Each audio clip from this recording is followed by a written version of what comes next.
Well, hello and welcome to the latest episode of the Making Lean Fly podcast. And we've got a really exciting episode today. We're talking about talent development. I think, a subject that a lot of people maybe have an opinion on it, but we've luckily got really three experts on this today: Mona Balasubramanian, Anna Truscott-Smith, and Debbie Adams, who are going to help us to understand more about talent development. We've also got Adam Nicklin, one of our regular guests, one of my team members who has worked very, very hard on this and's got a lot of experience in a practical sense about how does talent development relate to your own team and how you can actually make them as successful as possible. And what I didn't mention was that Mona and Anna are actually joining us from Gallup, a leading expert in the globally around talent development, and I'm really excited to hear their insights. So as always, we have an abstract for the episode. So what we've said is that talent development is a process by which we recruit the right person for the role, determine their strengths for the role, and support their development to be the best that they can. If we do this successfully and consistently across the organisation, it promotes improved job satisfaction, better engagement, and superior business performance. So in this episode, we speak to experts in this field to better understand what makes talent development a success. So without further ado, I want to introduce you to our august guests. So first of all, Mona, welcome on the show. Could you give us a brief introduction, please? Thank you so much, Philip. Thank you for inviting us. We're excited to be here. I'm Mona. I work with Gallup as Associate Principal Partner, and I've been working with the London office of Gallup for the last 7 years. Really, Philip, what I do is help organizations, in this case, like GKN and a lot of others, ensuring that they have thriving workplace cultures. And, there are many, many ways to making that happen, one of which is, of course, a focus on talent. So I'm hoping to bring some of those insights for you today. Thank you very much, Mona. And I love the way you describe it, thriving workplaces. I think that's what we could all really resonate with. All of us, I think, want to work in a thriving workplace. So thank you. And then welcome, Anna. Same to you. I'd love to hear an introduction. Thank you very much. Like Mona said, we are very excited to be involved. Really passionate about helping people to be the best they can be in work. My background is I'm an occupational psychologist. I've worked with Gallup for 33 years. They hire really young. I'm going to throw that one in just in case. But the reality is, I think if we look at the engagement results that just came out from Gallup, only 10% of people in the working world in the UK are engaged. And I think that's sad. And that really we need to do more to set people up to thrive, to be the best they can be, and to have that knock on in their personal life. So anything we can do to help people be better is fabulous to me. Oh, that's fantastic, Anna. And yeah, I do think it's a real shame if people aren't able to go to work and feel engaged. So yeah, I think it's an interesting problem statement, as us lean guys might say, that we want to try and solve. And then Debbie, welcome. It's great, always been great working with you. So I'm really excited to have you on the podcast. So yeah, if you could introduce yourself, please. Yeah, thanks, Philip.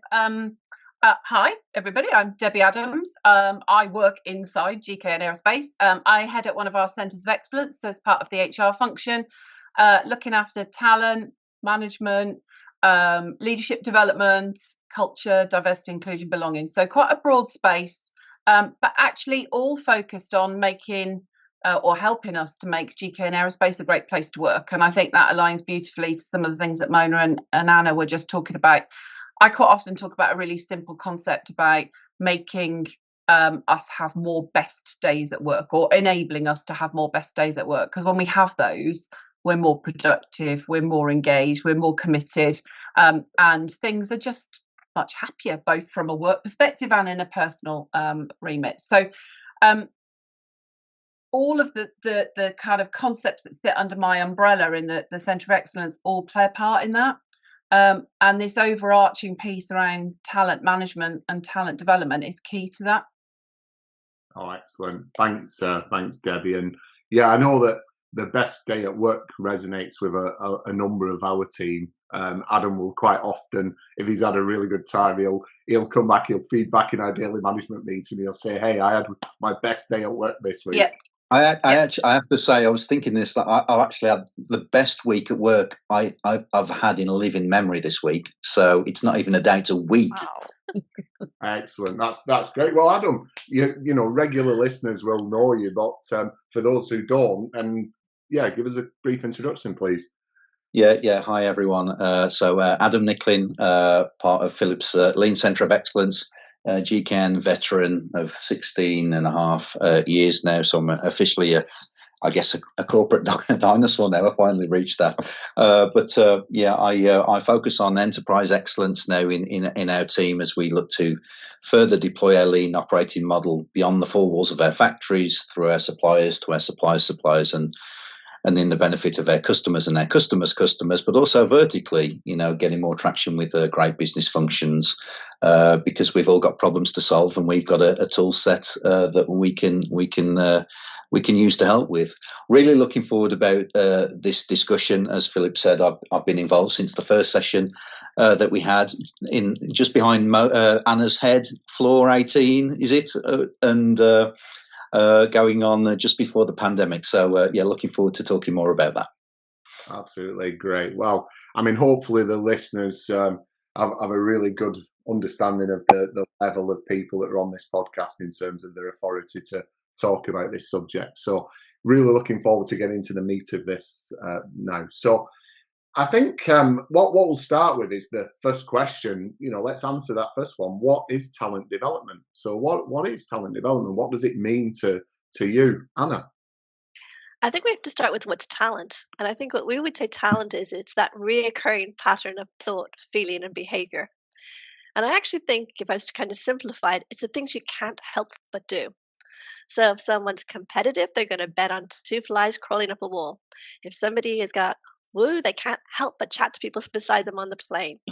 And I think we think of talent when we think of sports stars and when we think of musicians, but actually it's just as relevant in work to understand what are those reoccurring patterns and how can we develop it. And I think when we think of that development piece, it starts with who the person is and really understanding them and what they can't help but do, and understanding what they struggle with and how you can help them manage it. And I think if we get those pieces right, it's a starting point. And then the development piece is creating that awareness, setting them up with the right experiences, giving them those insights. But every time it has to be individualized, and it has to really start with the individual. Oh, excellent. I really like that. And I love the way you've kind of put us to, well, let's understand what talent is first and foremost. So Mona, maybe you want to expand on that. Absolutely. I think, Philip, what I'd add in specific is the fact that, you know, at the end of the day, talent development has got to be not only individualized, but also, as far as possible, role specific. So there isn't something, you know, there's no generic talent development. You're actually developing your talents to be successful and productive in a certain role. So I think that's kind of where, it's the responsibility of the organization to guide individuals down that path, and that, you know, getting them to realize it. And of course, it's the individual's responsibility to make sure they do their bit, in making sure that they absorb all of the sort of programs, facilities given, to make that development a possibility. So that's really going to be my kind of add on from what Anna described. Individualized, certainly, but has to be role specific. Oh, absolutely. No, I love that. So if we think about what Anna and Mona have just said there, as somebody who's responsible for building, I guess, the capability in the organisation, Debbie, why do we need talent development? What does it give us as a business? So I think it gives us a degree of sustainability and security to ensure that we've got the right people in the right roles at the right time. And I know that kind of sentence is a bit of a cliche, but it's been around for a long time. And it's been around for a long time for a reason. One of the kind of more progressive lenses on that, I think, is talent for what? And I think Mona's just started to touch on that, because, you know, I can develop, you know, generic leadership programs or generic functional programs for our leaders, for our individual contributors across the organization. And we can focus on them as individuals, but we also have to focus on what we're developing them for. And that, for me, is where the whole talent management approach comes in, around succession planning, strategic workforce planning, and then that piece around plugging some of those gaps around talent development, talent learning and development. Yeah, absolutely. Yeah, and I think that's probably a theme we're going to talk about as we go through this episode, is that generic talent development versus really specific talent development. And yeah, I think we need to open up the what is talent a little bit more as well, because I think that's a really important element. So Adam, your involvement, as you say, it's been 3 years now, I guess. You've been involved in this. You were one of the team who started off the team leader, group leader, talent recruitment and development program that we started in GK Aerospace around let's ensure that we give people who are the right people for the team leader and group leader roles the right start, and then we have a way of progressing and supporting them throughout their development to be successful in that role. So what does it mean for you? What's been the impact on you as you've gone through that and you've learned from Gallup, you've worked with Debbie and other members of the HR team? What's that meant for you? Well, firstly, let me say that my time in GKN has given me the chance to work with Gallup for several years now on different topics, starting with the Engage Me survey and Clifton Strengths, and what it's helped me to do is recognise that talent and the best person for the role, we're often misplaced in terms of what that means. So, for example, what we do as an organisation quite often, and many do, is that we make an assumption that perhaps the best accountant or the best machine operator is going to be the best successor to the department manager or team leader when they go. And there is some logic to that, because why wouldn't you want the best technical person to do that? But then you start thinking about, okay, what do we expect a leader to do? And then when you start to think about a leader to do is enabling a team to, do their job brilliantly, be successful and solve most of the problems themselves, then you start to look at those, those talents, those innate talents. And quite often we've been misplaced in making those decisions, to the extent that we are, many companies are guilty of actually overstressing their people by encouraging people to go for jobs that are not suited to them. So I think that's the thing that's really stood out for me as well. But also that the process made me realise that we also need to be open-minded as to the profile of the people that we choose. So not only do we do what I just talked about, there's a perception that you can only be a leader in an aerospace company if you've been a leader in an aerospace company. And that is also not the reality. And some of the real successes that we've had, as you say, through this program, has been that we've encouraged our recruitment teams and our sites to look wider than their normal pool. And we've had people with the right talent come from retail and other industries. And the caveat here is they need to be given the environment to succeed. But we have real good examples where they have succeeded. So for me, that I wouldn't have been able to articulate that 3 years ago. And for me, that makes a big difference. Excellent. You've opened up a few things there, Adam, which we need to explore, I think. I think one of the first things is you use the term innate talent. Well, I think even for first speakers of English, that's probably not a terminology that's in their active vocabulary. And certainly for second speakers, it's probably even more alien. So, Anna, what do we mean by innate talent? I think it's those pieces that you were born with and that you developed. And it's not just enough to be born with them. It's about how you then were able to use it, how you were encouraged. Was there a teacher or a parent setting you up in situations where you could do it and you could thrive in it? And I think there's always that, the nurture nature debate and how that plays out. And I'm not saying that one completely takes over from the other, because you can be born with these innate pieces, but if you never have it encouraged, it's like a muscle that's not been properly developed. You have to have those two pieces coming together. And I think when we look at people who are using those innate, those natural pieces of who they are, and they're allowed to do it in work, you then have those situations whereby you get in the state of flow, where you lose track of time and you're just enjoying what you're doing and you're loving when it plays out. And I think building on what Adam said, I think for too many people, management has been a reward rather than a responsibility.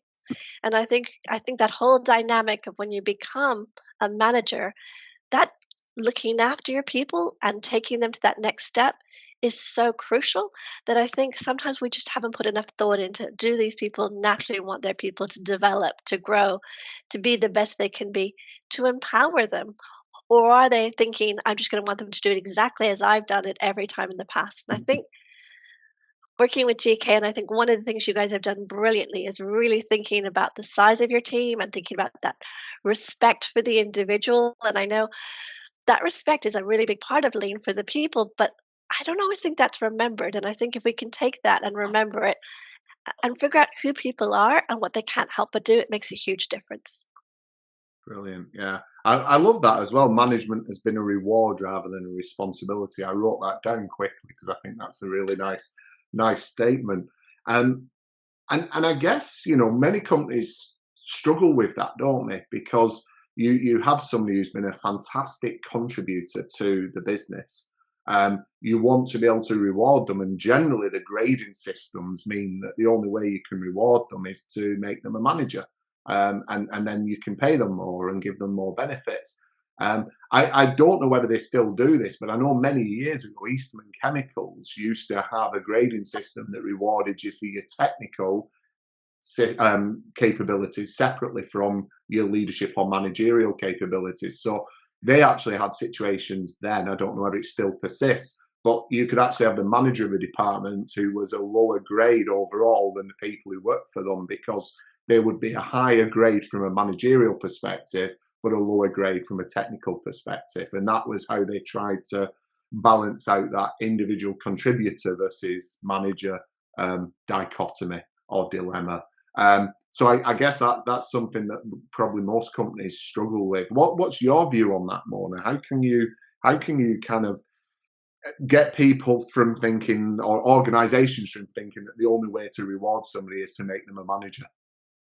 It's a brilliant question, Philip. Now, we've done some projects with some organizations which is specifically around the topic of career pathing.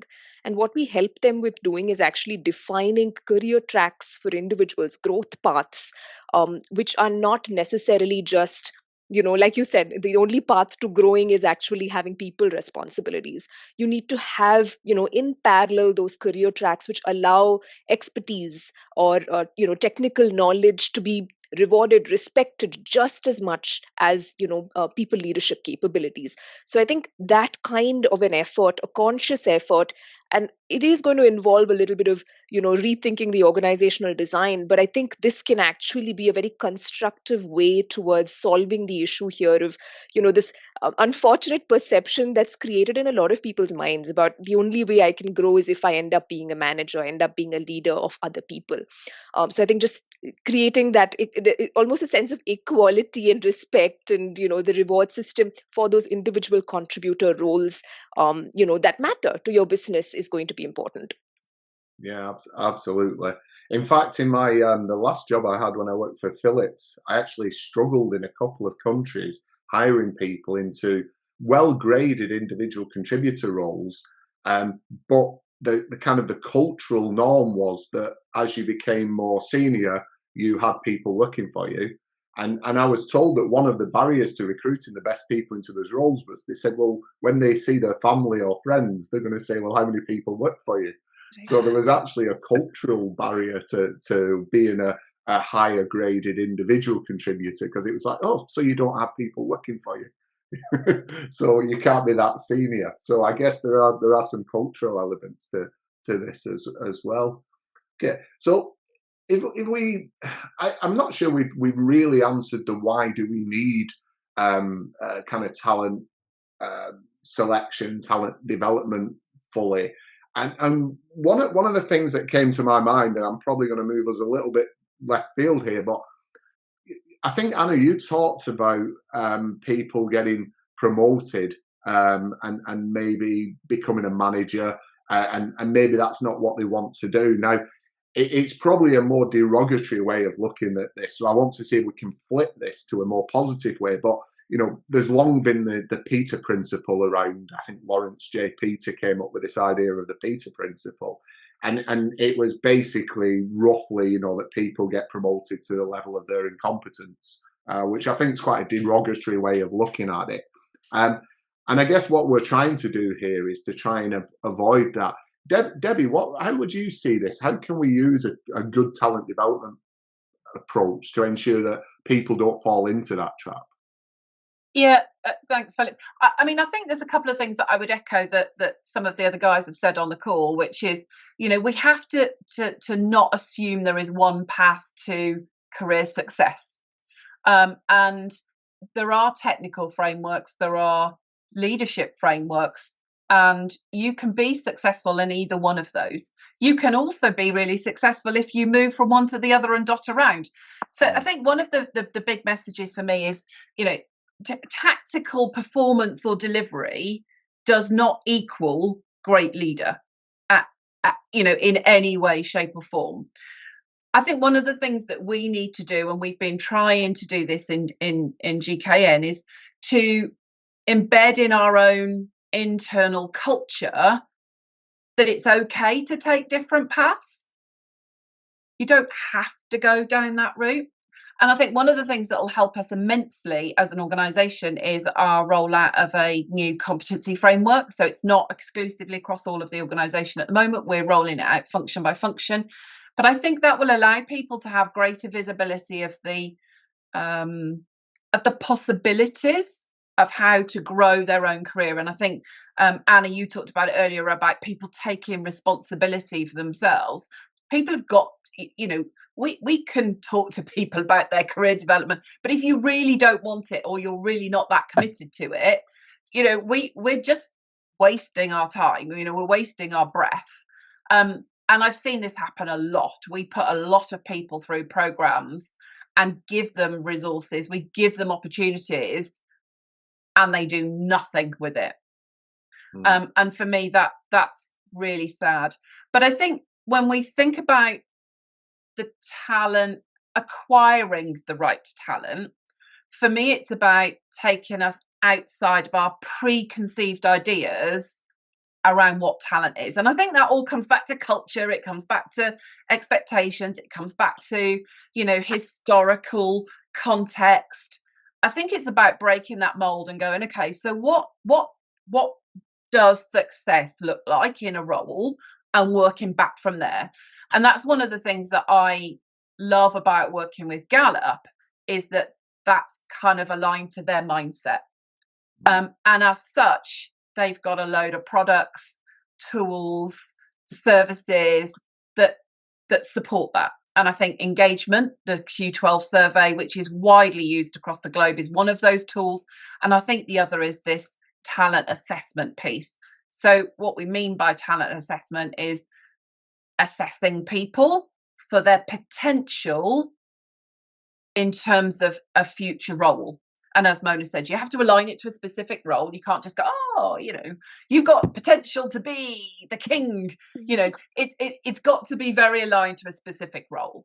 And I think for those organisations that can truly embrace that concept of putting aside all of your preconceived ideas, your preconceived ways and methodologies of recruiting people, this could be a game changer for organisations. Oh, absolutely. Oh, thank you, Debbie. I think that kind of, Debbie's really allowed us to segue into that question then, Mona, around, what is selection by talent? What does that actually mean? How does that work? Philip, when we think about selection, we typically focus on experience, like historical experience. We focus on things like skills. We focus on education. These are the kinds of criteria, hard criteria we tend to look at. But what we tend to forget sometimes is those innate behaviors or those innate, tendencies that we have that we can't help ourselves but do. And that's kind of what we mean when we say selection based on talent. How do we actually understand, define, measure, in a very scientific way, those innate tendencies where we know we're likely to be more successful than otherwise in a given role if we play to those talents, right? Those when we do more of those things that we can't help ourselves but do. So that's really what selection based on talent is meant to do. It's a scientific way of measuring those specific, those what we typically perceive as intangibles, related with our innate tendencies. And again, it doesn't mean that you either have talent or you don't have talent. Do you have the talent that's necessary for the given role for you to be successful in? That's what we're measuring here.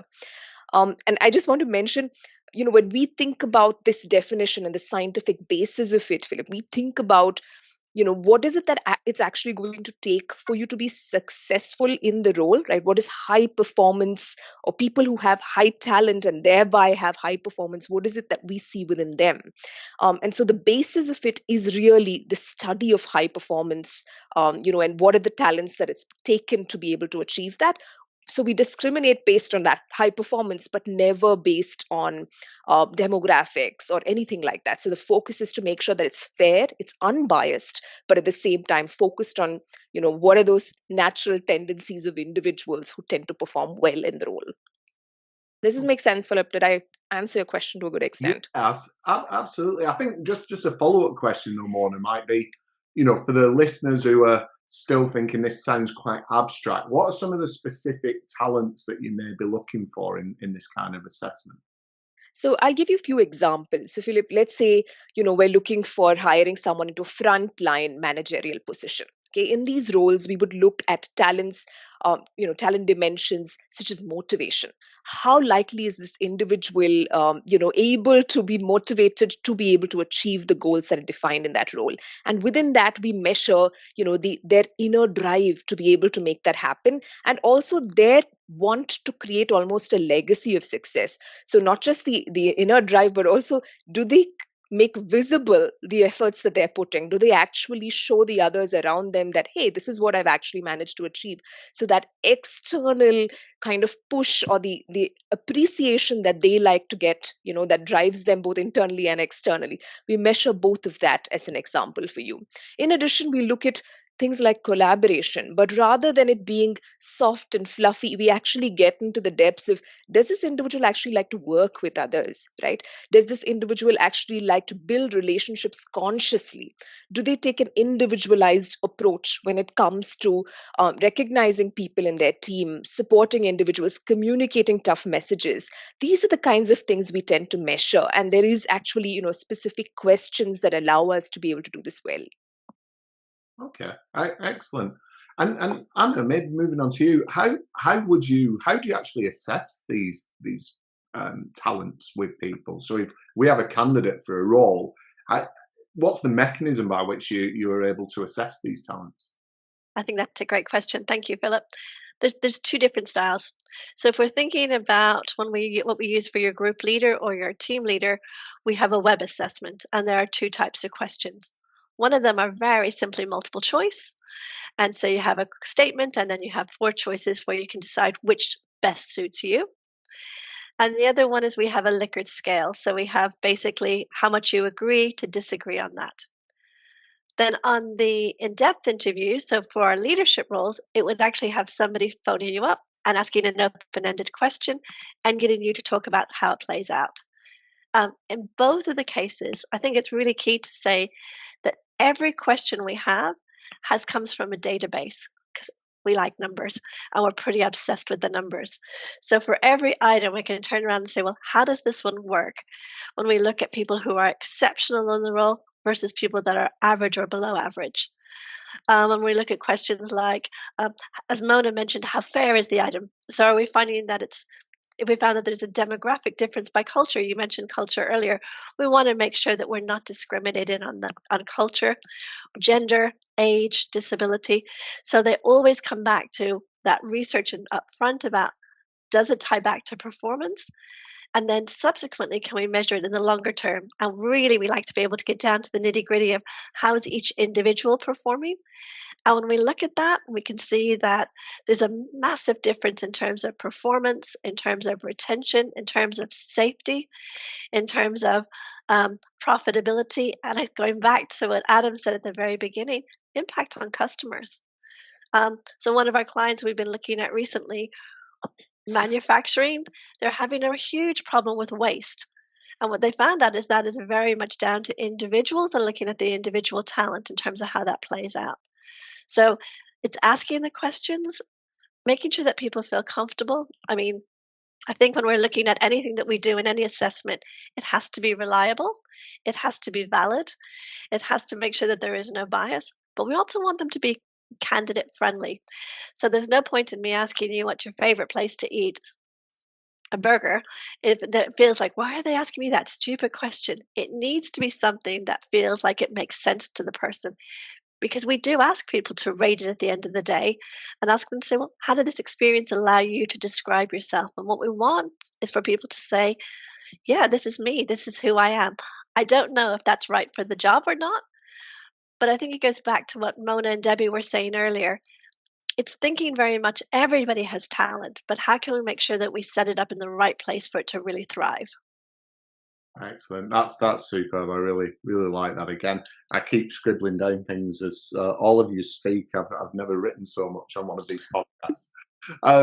So let's go into the bit where we ask for a fun fact about yourself. So let's and as we always do, it's we're not trying to get you to completely open the kimono. We're just asking for a little bit of something that maybe your colleagues don't know about you. So Mona, can I start with you? What would you Philip, this was my most dreaded question for today, but you know what? Because it makes me realize how much of a boring person I am. No, I'm kidding.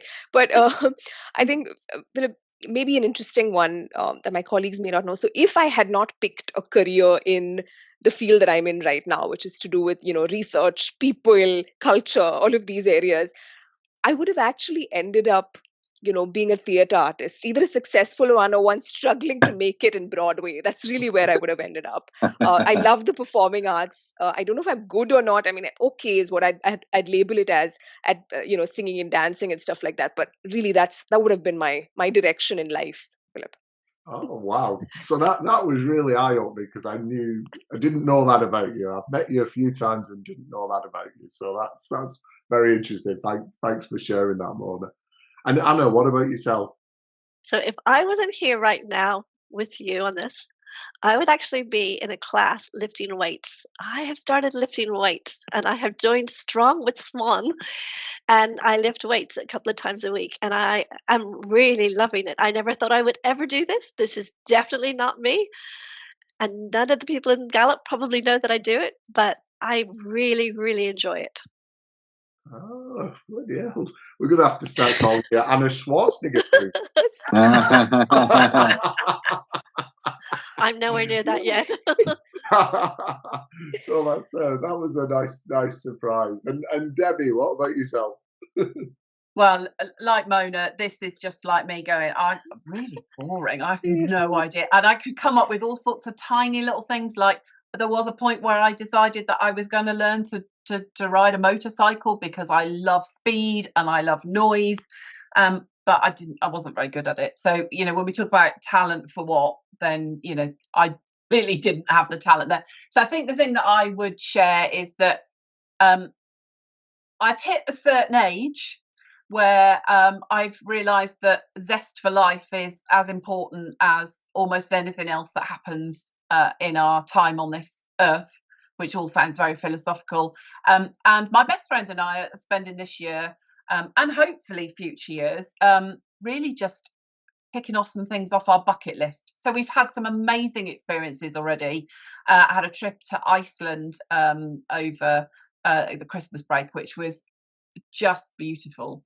And for those of you that I might make a little bit envious now, my holiday in the summer with her is we're going on a yacht around the Bay of Naples. Now that all sounds very grand. It's not a super yacht. It's like a little yacht.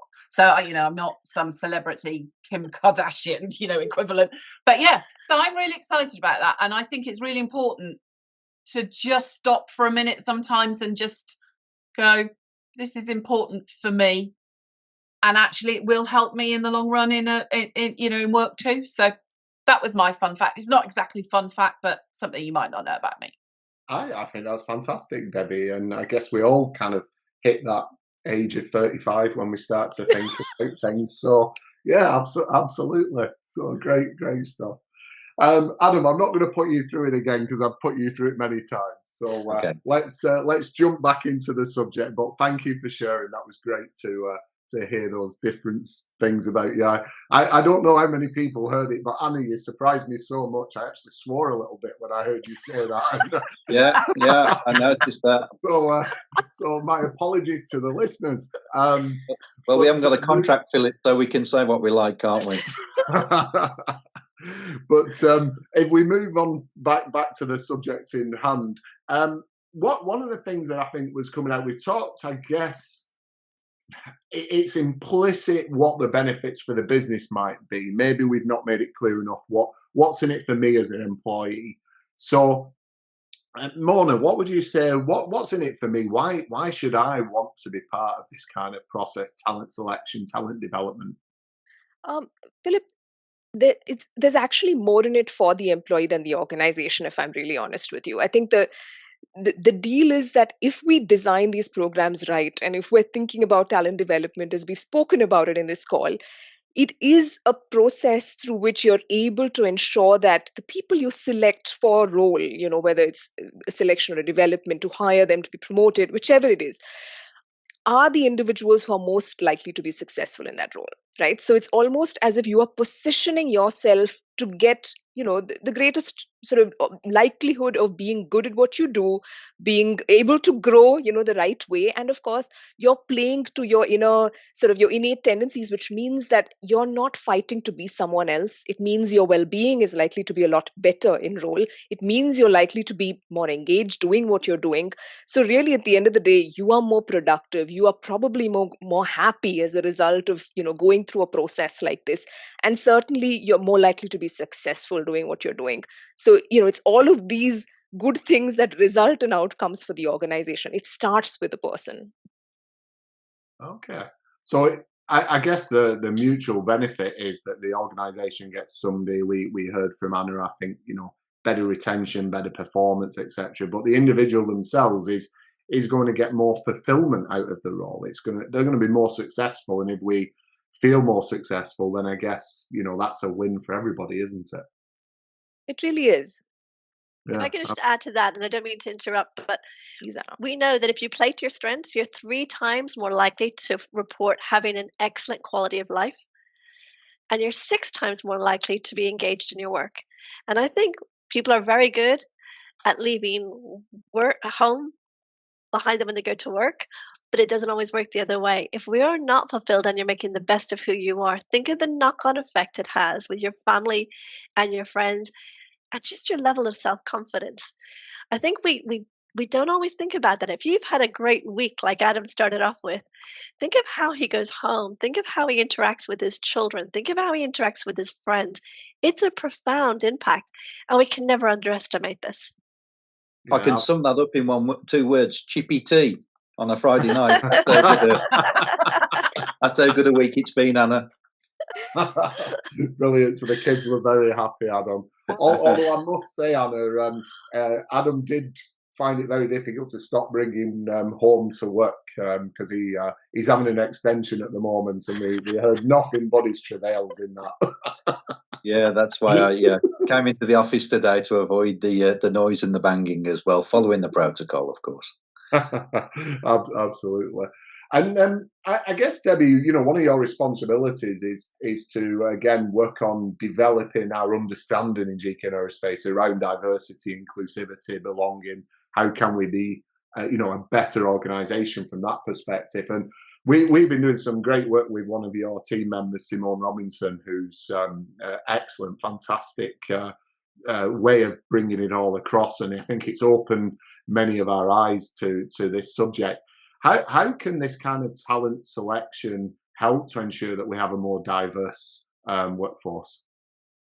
Yeah, thanks, Philip. Well, thank you for the compliment. Yes, Simone is really hitting the mark. She's making some great headway since joining the organisation, and it's brilliant to be able to have that dedicated focus around diversity, inclusion, belonging. One of the messages that she would specifically say if she was on here was, actually what we need to do is just build in inclusivity into everything that we do, and it isn't something, you know, separate that we should be, you know, ticking the box on. But I think what's beautiful about the work that we've been doing with Gallup is because it's so data driven, because it's so evidence driven, because it's so research driven, and it's about a specific role. There's no level of bias that can come into that selection process. So actually, if we're really smart about it and we take out some of those preconceived or traditional methods of screening CVs for qualifications, education, you know, skills, experience, tenure in a role, actually, and we just base it on the pure evidence from the assessment, actually that opens up the world to everybody that can possibly apply. And for some of our neurodiverse colleagues, you know, there are adjustments that can be made in terms of the assessment that they go through to help them to be equally successful, given that that might not be one of their biggest strengths.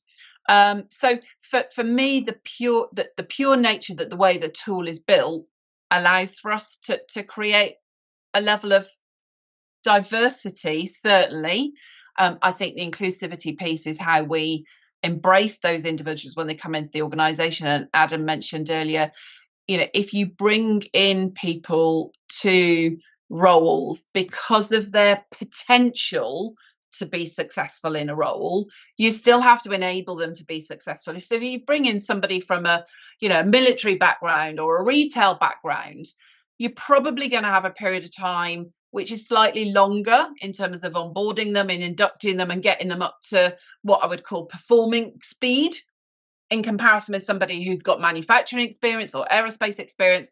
But the dividends come in the sense that they will just hit the ground running and keep growing and keep driving and keep motivating their people. Whereas the other way around, those with manufacturing, aerospace experience that don't necessarily show that potential tend to kind of plateau off. And it's those great leaders that we look to continue to drive that inclusive culture in the way that they behave with their teams. And there was a gentleman actually, as part of our Black History Month, he wrote something in one of our articles on Aeronet, and he said he was taught by his father that he's not here. He's as a manufacturing engineer, he isn't here to build the parts. He's here to build the people that build the parts. And I think that's something that we all benefit from, taking a step back and going, if I can just take some breathing space and focus on the people will then focus on the product. That's excellent. That's excellent. I love that. Thank you. Thanks, Debbie.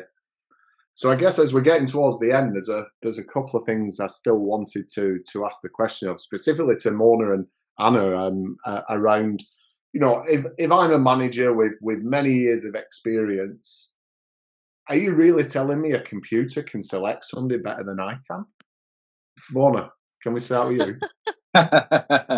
You know, Philip, it's so funny because most fields of, you know, business, so whether it's operations where you guys are in, or finance or supply chain, people don't give it a second thought when you design processes, when you define work based on scientific methodology. They don't give it a second thought, right? In fact, that is the norm, that is the expectation. Yes, there's room for creativity, but that's kind of what people expect of you. So I find it really surprising when people get shocked when they see similar scientific approaches being adopted in HR processes. You know, if anything, I think that should help in building credibility. You know, we're moving away from just sort of the broad art behind HR and the creative aspects to actually bringing in something that is scientific, it's objective, it's unbiased, it's rigorous. So I think that's really where I'm hoping that, you know, we're able to bring managers on a journey to understand that this is actually an effort of us being able to show you how we can be more credible in the space of people. Brilliant. That's excellent, Mona.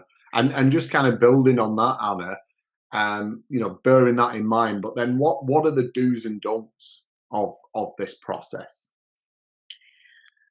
I think you've got to come into it with an open mind. And I think, do you know what you were saying earlier is, that dynamic about the computer. I think people still like to hire on their gut and typically hire somebody who's like them. And I think if you're open enough to recognize that diversity that Debbie talked about and what they can bring, and how I love that example about building the people to build the parts. That's something that I've written down and I want to take with me. But I think you've got to start with, is what you're doing scientific? Is it objective? Is it doing the right things? And then longer term, can you measure the difference it makes? I think, most of what you're dealing with in is engineers, and I think they like numbers, and I think sometimes it's creating that case in point. But I think a lot of selection in the past has been really biased. It's been unfair. It's been finding people more like the people that are hiring themselves. And I think if you can stand back and be more tuned into people and think about it and think at it from a different angle, I think it makes a massive difference. And I think whatever you're doing for development, just make sure that it's real, because I think there's a lot of things out there that, are nice things to do, but they're not really going to give you that development that you really need objectively. Excellent. No, I love that. Thank you. And I really love how much we've talked about people here. It's really about the people. So as we're closing off this episode, and I think I could go on for another half hour or so. I'm not sure if you could, but I think I could. As we close off, because we must. The last question I want to ask to you all, which is briefly, what advice would you give to anyone who wanted to make a breakthrough, make a difference, change how they do their talent selection and development? Debbie, can I start with you, please?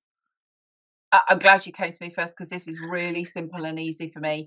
I've used these tools in the past, and it's just a leap of faith. If you follow, if you use the tool the way it's intended to be used, and you follow the scientific research-based results that you get back, you will get the right people into the roles.